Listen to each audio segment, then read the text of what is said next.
So another one, focusing on DWP for making jobs, yes? Yeah. This is all it is it? It's about focusing on making jobs. So, and then British capability of, are they able to do this? So there are multiple jobs that can be made in this avenue. So Britain have a steel factory, and steel can be shaped. Then this means that we would need more people who are welders. Do we want experienced welders, or do we want to train up people to become the new experienced welders? You know, are we hiring based on talent, or are we hiring based on capability in this process? And I think it should be a little bit of both, really. You know, are you competent enough to do the job? Oh, you are pretty good at that. Cool, you've got talent there. Do you want to work in here? Why, yes, I do, of course. Okay, we'll get you paid up in a job like this, this, and this. And I think that that should be something that is brought here a lot more than is. Do you get what I mean? And then it gives people hope that you haven't got to be qualified. Because that's what it's all about, really, isn't it? When I hear people saying it, how come you don't go for that job? Not really qualified. I'm not really qualified. Oh, I don't know, because, you know, then I need to go to college. Then I have to do this for 4 or 5 years. And it puts people off. And then it's like, but what do you want to do then? Oh, I don't really know, because it's like, it's so much bureaucracy is the problem with it. This is like the, you know, it works in school and different things like that. But when you leave school, you've done so much pencil writing and pen writing, people just don't want to do it anymore. This is what it is turned into, you know? It's not exactly a text message, is it? It's pen versus paper versus sit down, got to think about it. And, you know, they're asking questions that you must be psychic to know the answer to, right? That's the issue that we've got here. And again, it's about DWP should be looking at, what would you like to do? Yeah. I don't know. Have you ever fancied doing this before? Yeah. We've got the opportunity here that we can give you a go at this. Yeah. See if you like it. Yeah. No, that's definitely not for me. Or, yeah, I'd like this, you know, I'm going to stay in this. So this should be another way to sort of, the banking CV understanding, you know, really get the bank going. What is Bank of England other than interest rates and different things like that? But it's also now this new thing that's coming out where you just put in your CV, and it tracks and monitors your job from one to the other. You ain't got to fill out nothing. And it bases it on experience. Yeah. Inexperience to start with, but got experience by getting hands-on. Yeah. Wonderful. Then when you've tried this one, now the person went over to this one, went over to this one. I don't care if you flip from job to job. The question should be, can we give you that ability? Yeah. If you like to do that, you know, that's probably why the work ethic in Britain was so much more than it is today. Because it didn't have this bureaucracy attached to it. Yeah. It didn't have all of this added. I sit there and say to people, you should like start filling out application. Straight away, man, that's shrinking. Yeah. That whole, I don't know, it's just a bit, you know, and then they might think I'm not qualified, so then I feel like I've just wasted my time filling that in. And you've done that for the best part of 10 years. What do you think that has an impact on your mental?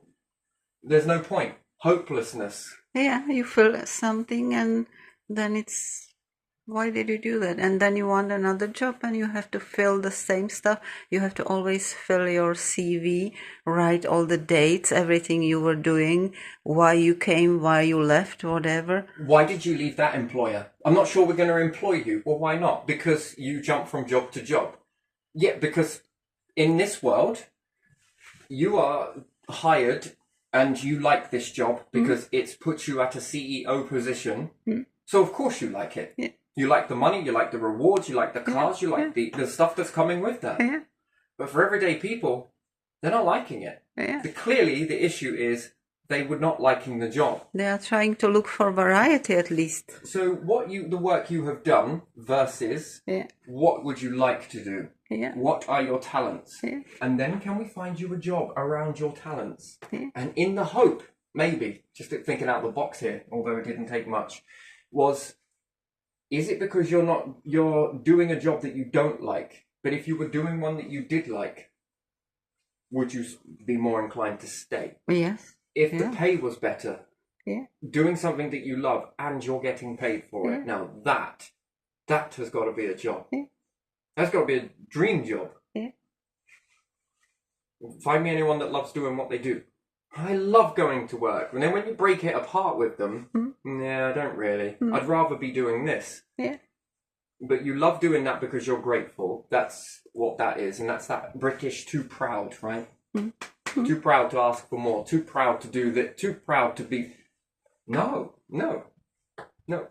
So we're looking at this with the solar trees, yeah? Yeah.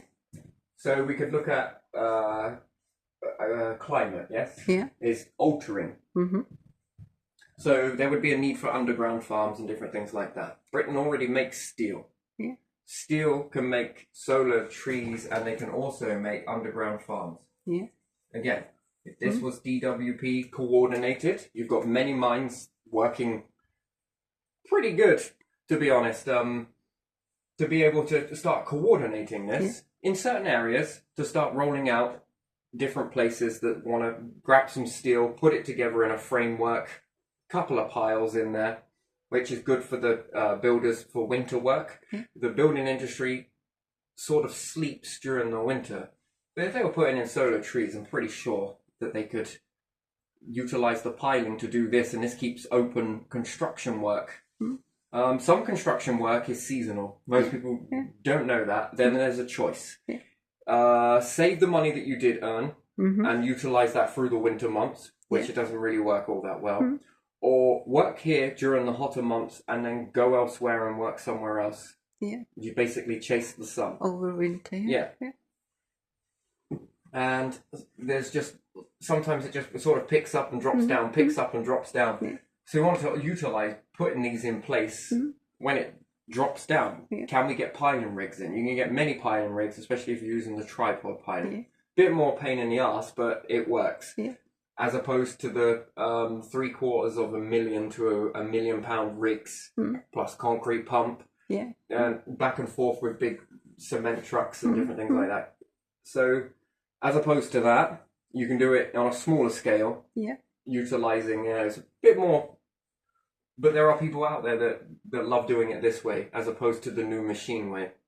There's just multiple ways to do this. Now, making solar trees of all varying sizes and shapes and O's and allow people to, you're going to get a bit of energy from it. That's the part of it. And the main backbone of it is going to be solar trees that go on to, so you would divide this up. So manufacturers, welders, that's more steel. Again, it's think train tracks type.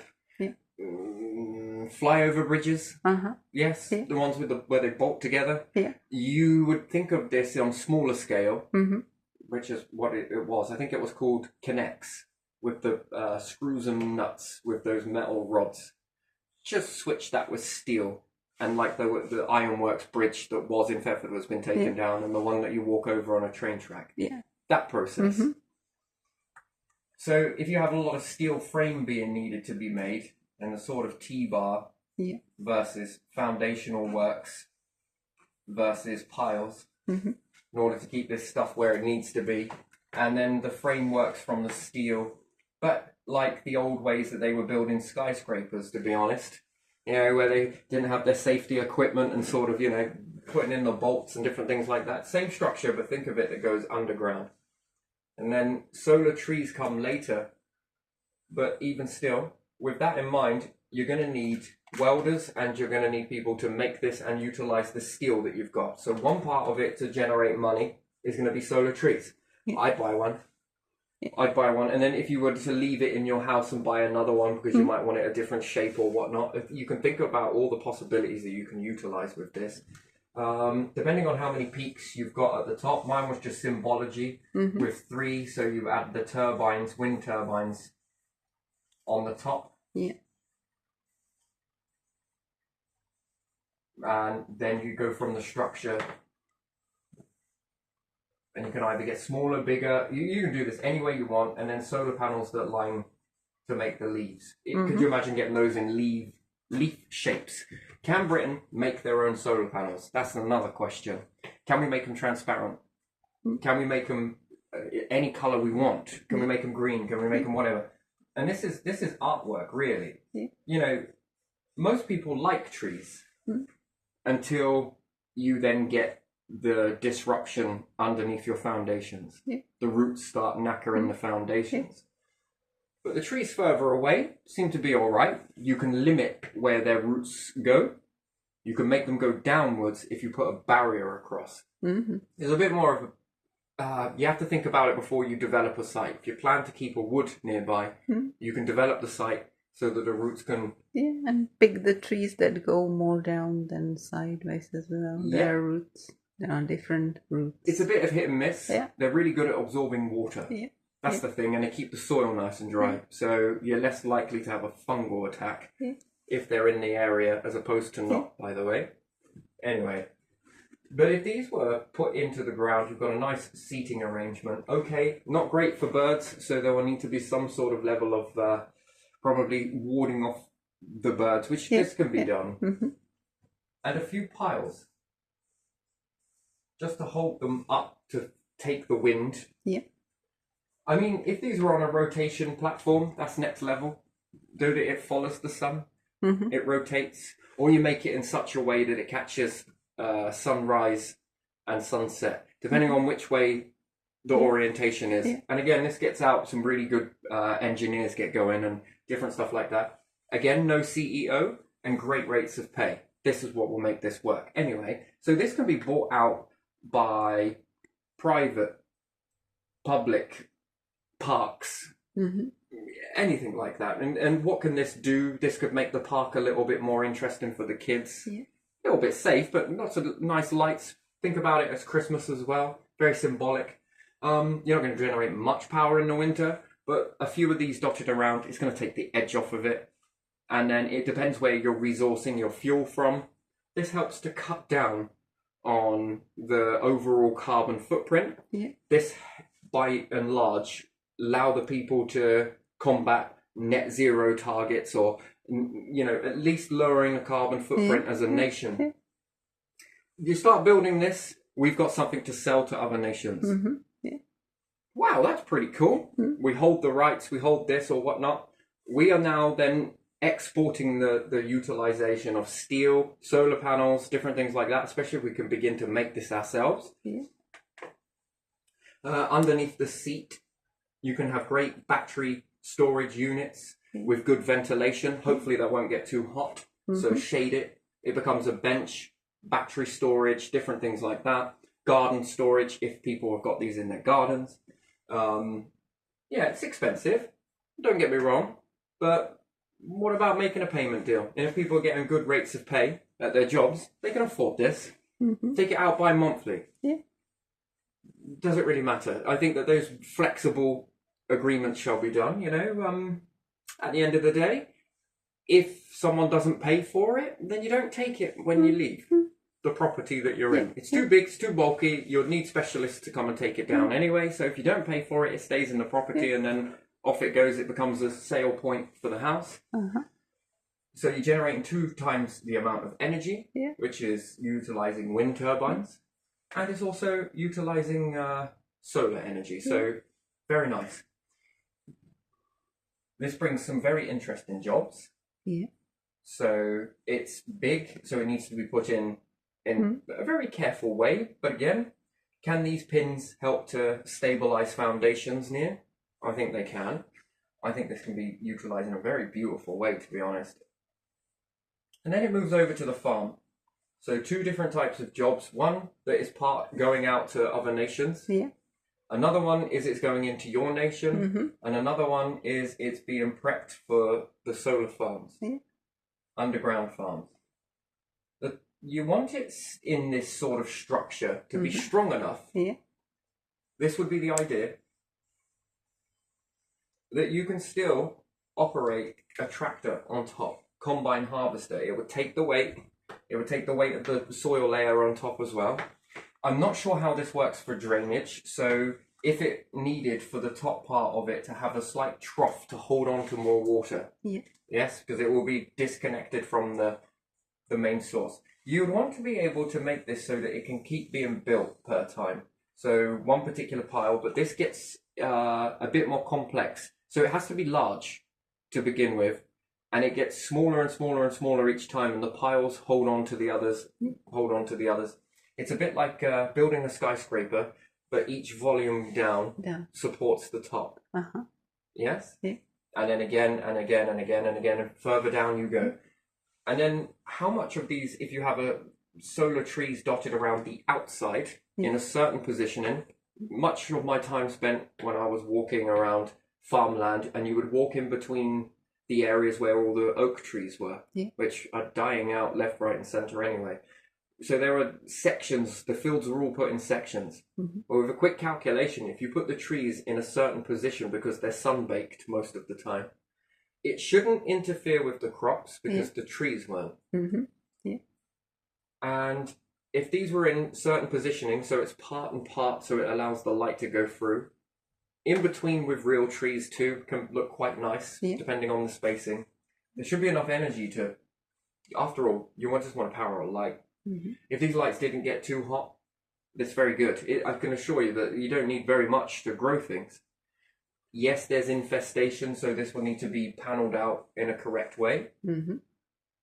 If you have pure water in there, what does this open the possibility to? Well, in future generations might utilize the equipment that's inside here to then start going into taps, which then starts giving you water at home. Then it starts to clean out rivers in the area, and then it starts to do this. And at the end of the day, how many people would want to come to see this if you had one of these at a train station?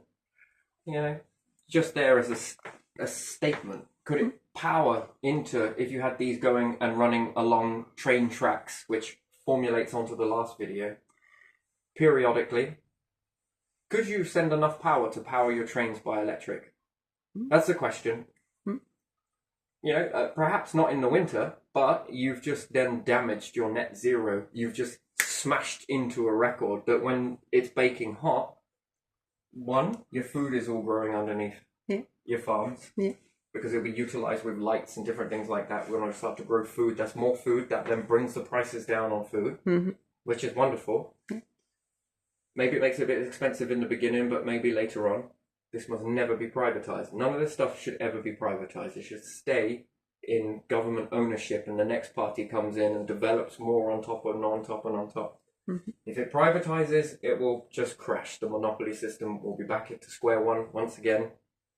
And all of this shit, we should learn from the past. We should learn from the experience that it just melted down society going this way. So we're generating more food, exotic food, different food. Can we become an exporter of food? That's the question there. Can we grow so much that we can then begin to sell elsewhere?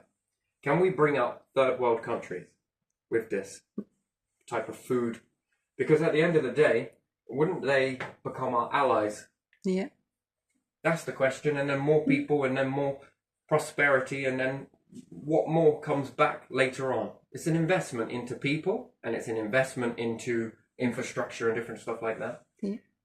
And I think that people will remember that help that you gave, and then it comes back, comes back, and then it's less enemies at the end of the day. This is an expensive project, but it begins to look after itself with every food that is then sold is going back into furthering this prophecy.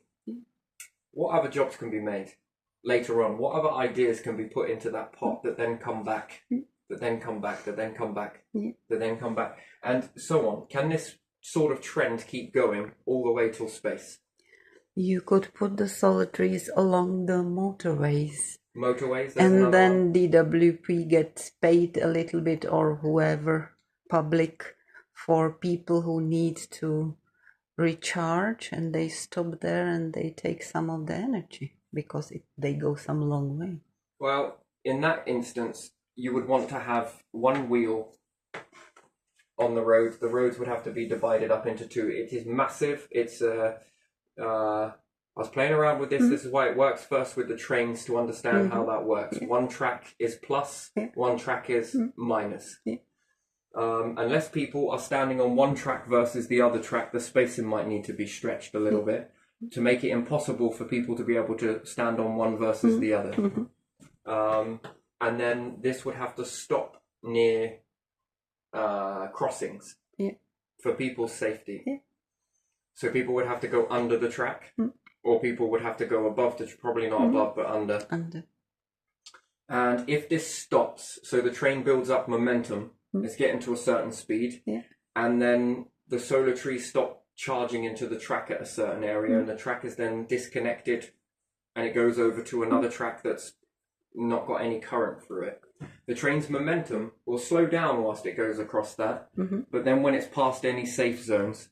So imagine if this track has got minus, this one's plus, yes? And a high charge is being generated into that.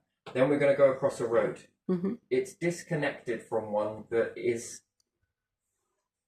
this is then no electric. Yeah. And then it goes back onto electric again. Yeah. Yes? Now, the same thing can be done with cars, but you've got people that cross roads. But the cars don't need to be fully charged all the time. No. But if the road is charged, the issue you've got is how do you regulate it to stop people from going near it? So you would aim this for more motorways and dual carriageways, and then make it illegal for anyone to even walk on them because of the charge in the road. One wheel on the road has a minus charge, and the other one on the car has a plus. And the road is divided into two, where you have the plus on one side, the minus on one side and the plus on the other side. And just as the car's wheel, inside the wheel there are type metal spikes. It's not spikes that will penetrate, no, like little metal rims inside the rubber that erode down. It's quite a bit more complex to do it with a car. Another one was having two sticks stick down. You know, like those old de-staticers that you had at the end of cars at the back. So if you got here in the exhaust pipe, you had that thing that hung down to stop people from getting travel sickness. To remove the static from the car. Do you remember those? There used to be a piece of rubber that dragged across the bottom of the floor. Yeah? So you got your exhaust, and then here's your car and whatnot. This is from the back, so we could draw those heat bits in and put some lights in here. Underneath the car, there used to be that piece of rubber that scraped across the floor. I think that was to help people with travel sickness, and the reason why they were getting travel sickness, which they later on found out that it was due to inertia. It was worse on the back of a bus for people. Should sit really at the front. Yeah, it was. These people would not be very good on roller coasters if they sat at the back. But if they sat at the front, yay! If you sit at the back of a roller coaster, my word, do you feel it? Yeah. The best place on a roller coaster is the back. As far back as you can get. That's the one that gives you the most fling, because when the coaster at the front starts to dip, it's got to catch up to speed. By the time the back carriage has reached it's already in a full full speed. So this was a way to discharge the static, basically, essentially. But if you had two of these that sort of dragged down and sort of scraped across the road, and yours is an electric car, you can charge off of motorways. Motorways are going to be the ones that drain your power the most, I think, on an electric car. But while you're traveling across certain strip roads, you can charge your car. But how do you pay for it? That's the question. How do you then pay for that? So it then helps you to commute from, let's say, Scotland to London. Then it's with only needing 2 charges in between, depending on city traffic. And each time you hit the longer roads, no people. You can't have any people. But then what happens when you have an accident? Yeah. That's the next thing. But AI could turn off that part of the road. So if it's done in strips, so that the car just gains a charge each time it hits over certain areas. If there ever was an accident, there would be a Bebo inside the car that would then turn off the road. That part of the road, it would discharge out. So there are always inherent risks when it comes to things like that. That is very next level. There's something that I've been doing a bit of thinking about that one. You just hit it on there, but it was more so it had to start with the trains first to see how that worked. You've got less likeliness of people walking on train tracks. So it was easier to do this with trains. And places at stations, it would be no live track. Yeah, I see more like car parks along motorways with solar trees maybe in the beginning, Yeah, where you can go park and charge. kind of yes, kind of no. That is quite Because the pain in the ass there because you are would have places to where sit you places. where you can have a break, because people who drive long distances need a break sometimes, so they can stop somewhere and put a little bit more juice in their car. Yeah, And but then you need to build a community around that area. Then you need shops, and then if it came to trucks, you would then need police officers around, because there's the inherent risk of truckers being at risk of being robbed. So yes, that kinda, gives jobs no, as well. sorta. Yeah. And then it's it's a pain in the ass, that one. Especially development is not as fast as everybody thinks it is. Like I say, it's seasonal. It's very seasonal. So that one would take longer to achieve than making strips on a motorway and keeping people off of it. If there was an accident, there's less likely to have an accident on a motorway. That's the difference. You're more likely on country roads and different things like that. Then yes, that works from going from, if you're traveling in your local area, then yeah, charge at home, charge at work. That makes the most sense. But what if you're commuting and then you've got to be somewhere at a certain time, you've got a deadline to meet, yeah, that's then when it becomes an issue. And then what happens if you're a high profile individual? You don't want to be sat around somewhere because what if you're a famous person? And then you've got to recharge your car. Then you have to plan differently. If you're You're going to be kind of, sort of, but it would be far more easier for you to go from, let's say, one particular area, get to your destination whilst charging intermittently on the road that you are on, and then, what do you call it, when you get to your destination, charge up. It just wants to be enough to keep you going on larger commutes. That's what it's about. And whether that should be free, no. It should be incorporated into your tax, but a pay-as-you-go car tax. Do you get what I mean? The more you've travelled on a road that's charged you X amount of kilowatts that got you from point A to point B, this will reflect your monthly tax. The more you travel, a little bit more because you utilise the energy. It ain't free. It's a bit like a petrol station. That was another part I was diving into. I wasn't going to go into that on this video, but Sorry. when you say the things that then gives a lot of it away to people, and then and then if I don't explain into it, people run off with it and they make an absolute pig's ear out of it. Sometimes I like to be in that sort of control, yes, with these sort of things, because I don't know an awful lot of thinking about it. So yeah, I was planning on doing that one a few days, but it's okay. So initially it was done with trains, and this would then help for places like the moon, which it moves onto the moon, mining other planets, different things like that. Open up a few solar panels along the way, and then connect these to a track, and then you could move the carriages back and forth remotely from Earth. So, and especially if you're going into caves. Partly that is wireless technology from Nikola Tesla, and another part here. Anyway, so we're going to get back on subject, but that one would be more of an extensive pay-as-you-go tax, which is not really a tax. It's more like you're paying for the energy and the infrastructure to put these sort of things up and in the area. Yes, this would be a way to go to do that. What's seen, it makes it hard for people to steal solar panels. If they were at the side of the road in a field, you then have to spend an awful amount of money on cameras and different things like that, and putting up fences and doing all of this. This is so seen that the chances of a motorist going by seeing someone tampering with this, they'll call it in, and then they're apprehended, and then theft. Come on. Yeah, someone is doing something they shouldn't. It makes it so that you can see it. It sticks out. In a solar field, people don't stick out very much. No. Because they're hidden in amongst the solar panels. So you then need a lot of cameras, you then need a lot of this, that then utilizes energy, this is that. Then you need someone to watch it. Not everyone's going to watch it. What's the record over ratio on that? Again, takes a lot of time. That is such a pain in the ass. And it doesn't utilize the land very much because then can you build on that land now? No. Can you farm on that land No. now? Not really. No. So it's a choice between solar panel, growing, or building. Yeah. This way allows you to build, and then buildings are built in a sort of pattern or ratio that sort of follows the sun to make the maximum amount of light to hit these at certain areas from one to the other.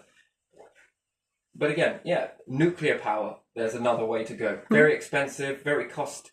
It can be utilized against you if it isn't quite deep in the ground. And then there's natural disasters, earthquakes, different things like that. It's a hell of a risk. Then you have to store the waste product, they say which that is they can radioactive. recycle the waste product, but I'm not sure if I want to be drinking any of that. Thank you very much. But you know, so isn't that where aluminium comes from? Isn't it a byproduct of? I don't know. Goes into the not sure, but anyway, so this one sort of gets it to stand out. And what's more, it looks beautiful. When you're looking at a solar field, it doesn't look very good, does it? No. It's all overgrown, and then you've got to go and cut round it all, and you can't cut around it very well. And it's just such a pain in the ass, really. Whereas this one, it's easier to deal with. It's easier to maintain. It looks better on the eye. So, and it utilizes wind turbines as well.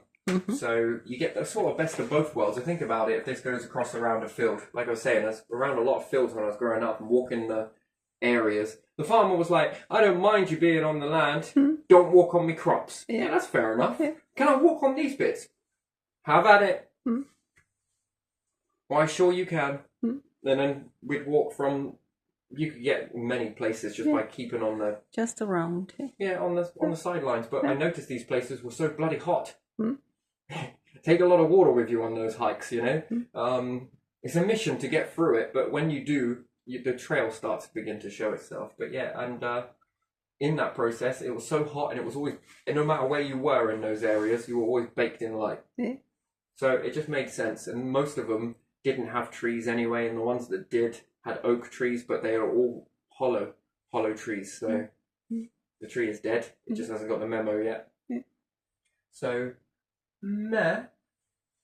And then, if you've got these dotted around the tree, how could you utilise the top layer? Can you still keep it active? Can you still grow wheat there? Can you still do this? Can you still do... And if the answer is yes, well, that's for one part of the season. You don't want to get rhizomania and all the rest of it by overgrowing. And if you do, this would be easier to deal with that. Much more easier. And then if you've got underground... Can you do that 24/7 off of many trees around the outside, even in winter? The answer is yes, because you're using light.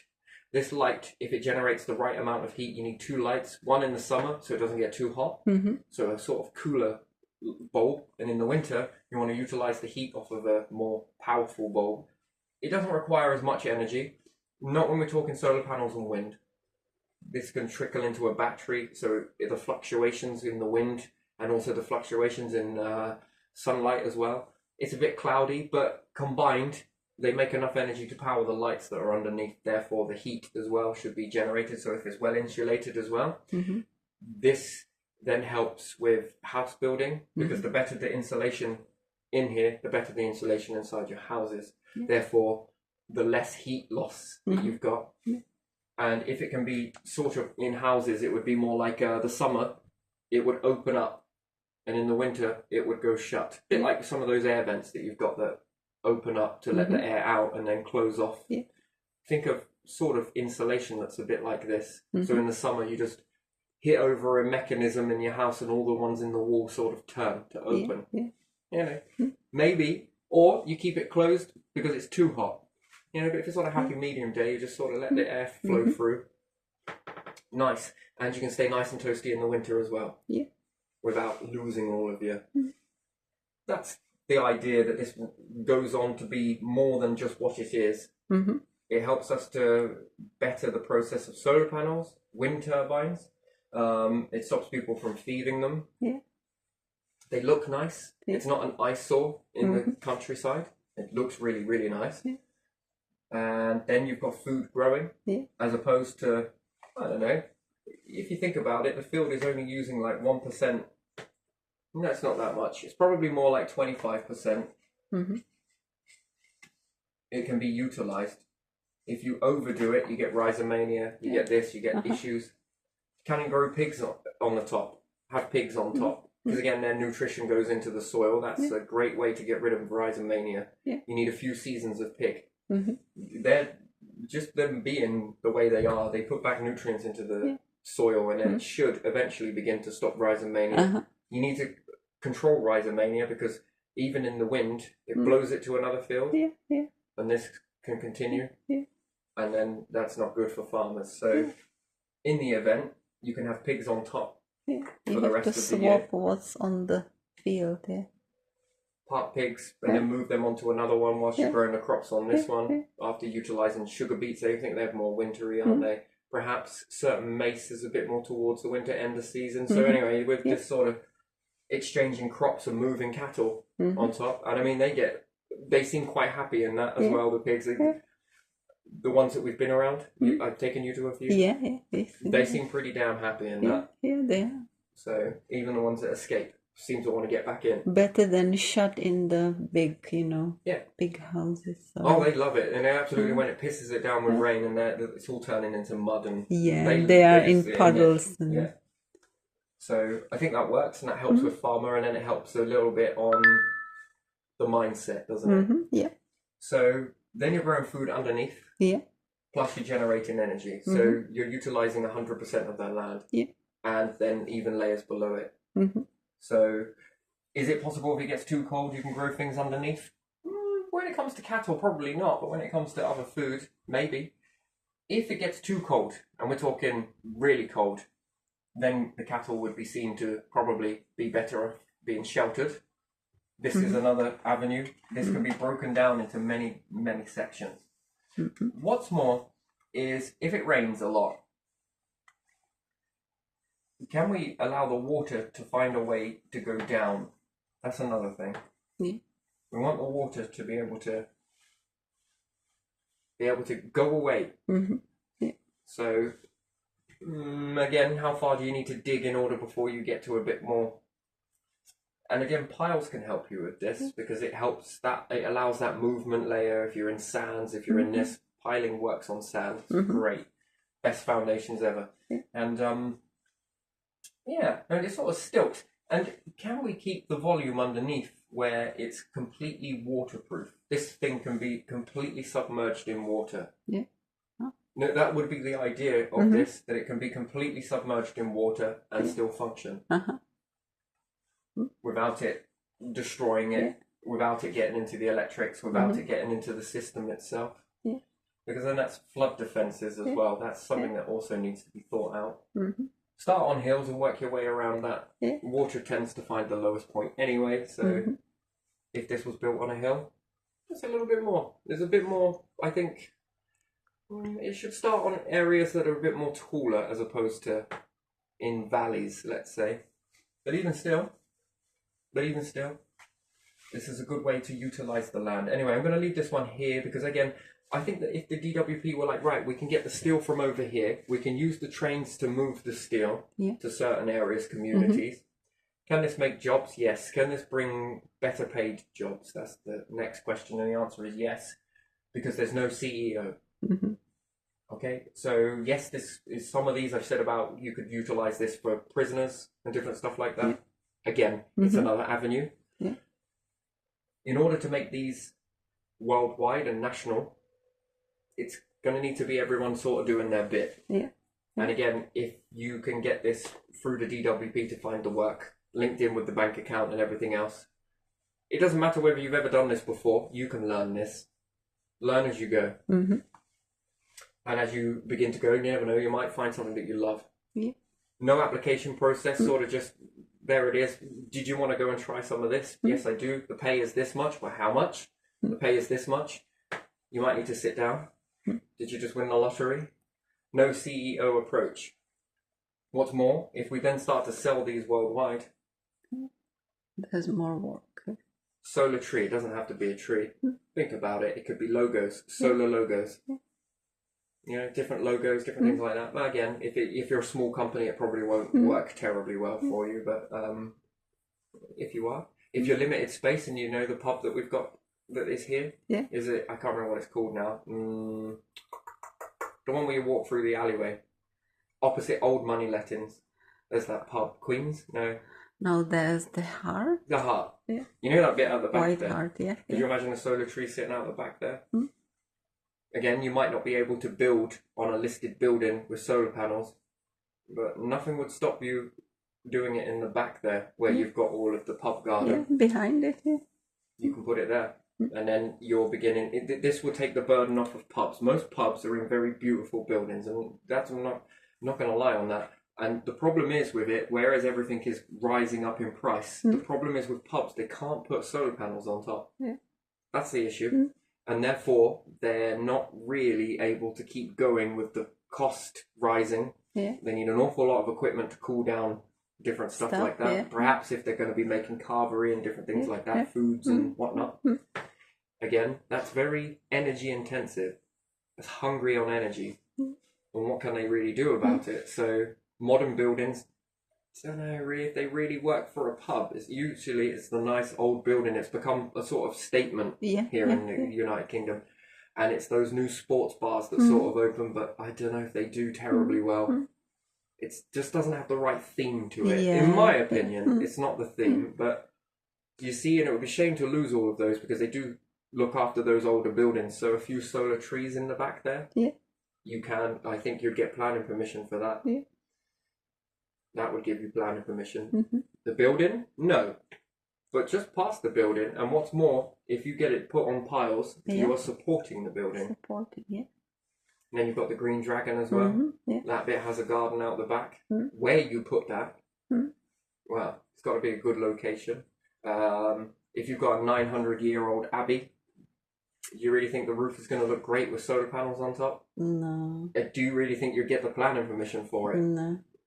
But the grounds outside? Yeah, you can put the solar Clearly trees you've in the got corner planning somewhere. permission Yeah. because you're allowed to dig into the ground. Yeah. You need planning permission to put graves in. Yeah. Yeah. So you're already getting planning permission. Yeah. If it's a ruin and it's here, there, and everywhere, that bit that's been sold off that says private, even if they were to give you 2 pieces of that area there, 2 parts, and you were to buy that back, you could then have solar trees, which then is, you don't have to rely so heavily on donations. You make a one-time investment, and that should be more than enough to power your lights. Yeah. After all, shouldn't it? It should, I think, in that way. You probably even have a little bit left over to, maybe venture towards a cafe or whatever it may be. Which again, it's clear that people like to go to it. That's the thing. People love to go there. It's a nice area, and why wouldn't you? A few solar trees, it sits in with the theme. You see, so there's the sort of thought process there. You can't put solar panels on the building. You probably could. But It it just doesn't. stands out, doesn't it? Yeah, it doesn't work. A few solar trees? Yeah. There should be no problem with that. Yeah.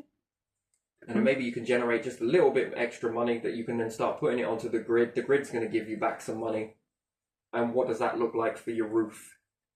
To repay for your roof? It's not a lot of money, but over a course of time for how long that roof's going to last, if you save it right, you can there's your do money for some the roof. repairs.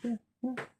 And perhaps there's fates and this, that, and the other, and whatever else. So it's not a lottery win, but and then the donations that you get can go on something else. I don't know what that would be. I'm not into that sort of theme, but I do notice that the people sort of like it a lot, and that stuff to maintain that isn't free. So, and if it's not maintained, then it's lost, and then I think that's be bad for the community. I think that's one reason. What draws me to this town is that, and there are other towns as well that have it too, and it's like, it's these types of, it's that history, isn't it? Yeah. So, again, if you bought that land where the sheep were, a little patch of it, that's where you could probably put it. I don't know, depending on what's there. But there shouldn't be that much of a problem. The piles are quite thin in nature anyway. And I think you'll only need 2 or 3 to hold up something like that. I think not even that many. It's just to be overly secure. You don't want it to get full gale force winds and whatnot. And plus, it looks beautiful. Well, I see it in my mind's eye, so I guess it's hard to see that, but it's a big structure. And then if you're generating the energy, that's nice. There's warmth in the winter. Perhaps that's a little bit back on the grid. You're getting some money back. That's roof construction and whatever else you do. Light for all services in a church. Yeah. And you don't then touch the building itself. And then could it venture off to build some sort of farm nearby? Then you can start making herbs from the herb garden and make little pillows or, you know, the little pillows for your drawers and whatnot. Healthier. Fill it in a jar and sprinkle it over your dinners with some recipe. You know, that brother Greedius, wasn't it? Where he was cooking, wasn't he? Has he got any recipes there? Part of the herbs with a bit of a farm going on. You've got the energy to do so. Brother Greedius, who used to add this and this to fish. Try it, buy it from us. It's organic, homegrown, blah blah blah blah. You're doing your bit to support the church. That's how that stuff sort of moves on, right? That's how you build on that, rather than looking at the issue. Where do we put these solar panels? Well, here. The possibilities are endless, and when you recycle energy like that, I think, yeah. But if it's kept, this part is kept with DWP. This is, you know, it's donated to a church, given to a church. People get together in the community and are like, here's tenner, here's a tenner, here's a tenner. We would like to see that. They buy it for the church. I mean, that can go on to then support the community as well, can't it? That's moving money in herbs and spices and recipes and better eating quality foods and stuff, you know. That's where it goes. And then it's that sort of, blast from the past, but also modernization all to boot, yes? That's very nice. Yeah. Anyway, so, yeah, I'm going to leave this here because I think that sort of explains it. All of the things that are needed here is water systems, lights. Keep it simple to start with and build it on from that. If you go hydroponics as opposed to soil-based, you haven't got to worry about critters, creepy crawlers. You can start all of this from seeds. You don't need seed banks, but you've now got these banks, food banks, but literally food banks. And you grow from hydroponics. I think this works from the natural, from what trees or nature first evolved on the planet. There wasn't soil. So it was hydroponic. What's the difference with that? Well, is soil causing an issue? Did you know that crops grow, you get more of a yield if you grow hydroponically than you do in soil? That's because nature evolved on a planet where it was hydroponic. Wetland, lots of water coming by. It would be more intense during the day and less intense at night. Because the sun would have been melting glacier.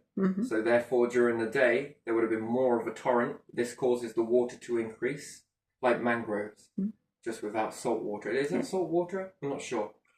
But during the day, the sun was coming out, melting more. This caused a rise in water levels, and then towards the night, the water levels dipped down.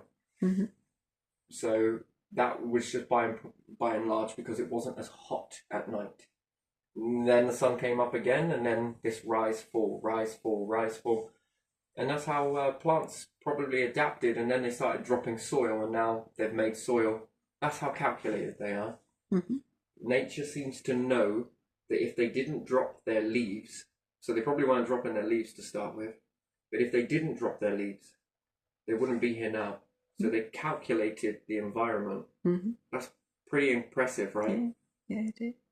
That's knowing something before it happened. I would like to tap into that knowledge, to be honest, because it's millennia ahead. Think about that. That is, when we look around for genius, nature is it. To know to drop leaves, whether accidental or not, it's doing a sacrifice.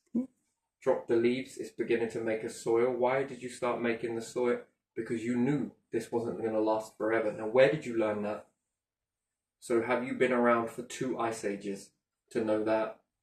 Or did you calculate it? That's the question. And if it is calculated, wow. Wow, that's a hell of a calculation, that is. To know that and act upon it in order to save yourself. I wouldn't mind some of that. Weird, isn't it? It's often overlooked, though. All right, let's leave this one here because, yeah, I think this one hits it for now. There are many more, by the way, Mm-hmm.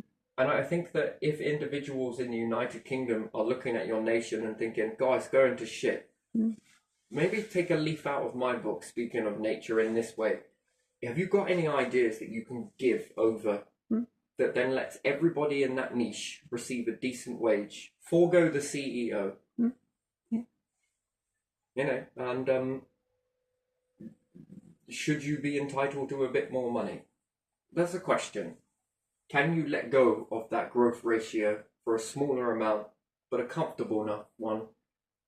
And being in that work environment, you would be popular based on not because you've got loads of money, but you'll be popular because everybody has got an equal share of money. What's more, it's helping the tax pot, which is then helping more people. Mm-hmm. And I think that that should make you feel very proud. That is a legacy left behind, that you then become the pioneers of a new world where we still get the products, we still get this way of life, but it's shared between many people. And then the amount of people that grow into that company that you sort of propped up and these ones help, then, you know, that is something to leave behind. Look at all of those smiley faces that you are responsible for. And then if you think about it on a bigger scale, how many people then got access to teeth repair? How many people have got access to better healthcare? How many people have got access to better food? How many people have got access, especially your children's children, to a cleaner environment, better energy supply, better food supply, better water supply, a better system that catches them if they get sick? That's what you're a part of. Yeah, that's what you take with you when you leave here. Not your money, but the knowledge that your grandkids, kids, your legacy, your bloodline will go on. That should be something that we prize and prioritize above everything else. How long can this keep going on? And not just go on, but better than we had it. Can we make the place better than we found it when we leave? And if everybody starts thinking that way, I think that we generate a better world. I'm going to leave this here, but there you are. That's it. That's all I needed to say today, I think.